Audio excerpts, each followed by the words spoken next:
This is emergency. This is a real call that came into the Irving Police Communication Center. I need police, or I need somebody to come and help me. I'm up here on this mountain or whatever. It was an elderly female who called 911 because she was lost. She somehow, I don't know, got disoriented, and she didn't know where she was. Oh, please, I'm so scared. Fortunately, the woman had a cell phone so she could call here for help. When people are calling from cell phones, there's a little bit of misconception about cell phones. We don't always know exactly where they're calling from. I'm here by myself, and I can't get... Ma'am, tell me exactly where you are. Do you know what street you're on? I don't know. Imagine the challenge for dispatcher Ebony Gabriel. After a series of questions, these were the only clues she could get. I'm in Irving, or right outside of Irving, or somewhere like that. There's a bunch of trees and stuff, and there's some buildings behind me, and I don't know what they are. She couldn't tell me any street names. She had no idea where she was, where she came from, or where she was headed to. 9 of those big poles, and there's a great big one in the center, and it's a white tower, and it's behind the fence. And you see the big water tower? Yes, I guess you would call it a water tower. In Irving, there's only a few water towers. The general area became more clear as she continued talking with the frightened caller.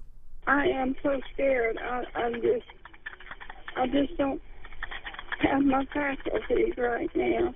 Gabriel continued to push for descriptions of the surroundings. City of Irving property, no trespassing.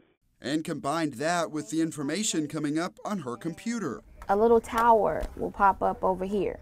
But that only provides a general area, so they sent police with sirens blaring and listened through the phone. Tell me if you hear sirens. Oh, yes, I hear it. Yeah, it sounds like he's going away. Okay, I'm having him turn around. The call lasted nearly 30 minutes. The sirens helped pinpoint the location, and she was rescued. Here comes a police car. You see him? Oh, man, he's right behind me. Okay. Oh, dear God. Oh. All right, you're okay now. We found her, and, she was really, really happy. I was really just trying to get the information in for the officers. Although this call stands out, the problem is more common than many would realize. People just don't know exactly where they are. That happens quite a lot. Even for accidents, we will get different calls where they don't know where they are. The closest we can usually get is about 50 meters. And if you're talking about an apartment complex or something like that, that could be a wide variety of apartments. So a lot of times we have to tell them, can you go get some mail or anything that you can find to help us? Go knock on someone's door if you don't know your address, particularly for people in apartments who just moved in. Calls coming from landline telephones have addresses that immediately pop up on their screens. But about 8 in 10 of all calls coming in are from cell phones or even internet phones. Here's a recent one. My brother fell off his bike and he has a giant gash in his leg. You in an ambulance? I can see it. He's completely torn off his skin. And Okay, what's the address? I don't know. Finding the location was also a challenge on this call from a teenager on the Campion Trail. Medical calls are handled by the fire department, so they got involved in finding him. Irving Fire Department. Hi, this is police.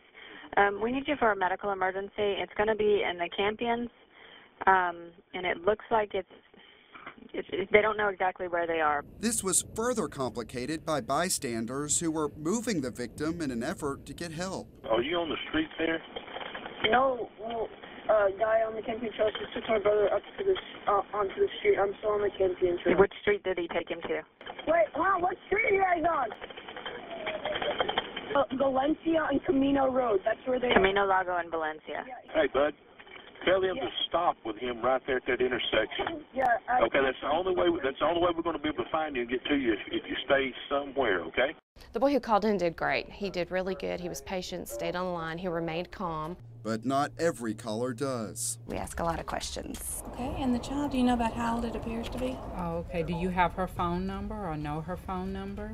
Some get frustrated by the questions, but in most cases, help is already on the way as they're being asked. Well, a lot of people sometimes are upset because they don't understand a line of questioning. All they want is someone there right now, which is understandable. Officers are going in blind.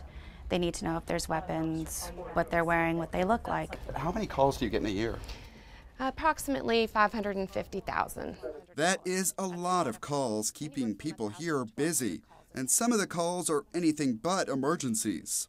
We get those on a daily basis. Domino's, yeah, pizza. Sometimes people will get a little intoxicated and think that we're a drive-through and try to order food. Those bogus calls can have an impact, taking up valuable time. And if you're trying to call 911 and an operator is busy even for 10-15 seconds, it seems forever before you get someone to answer the phone.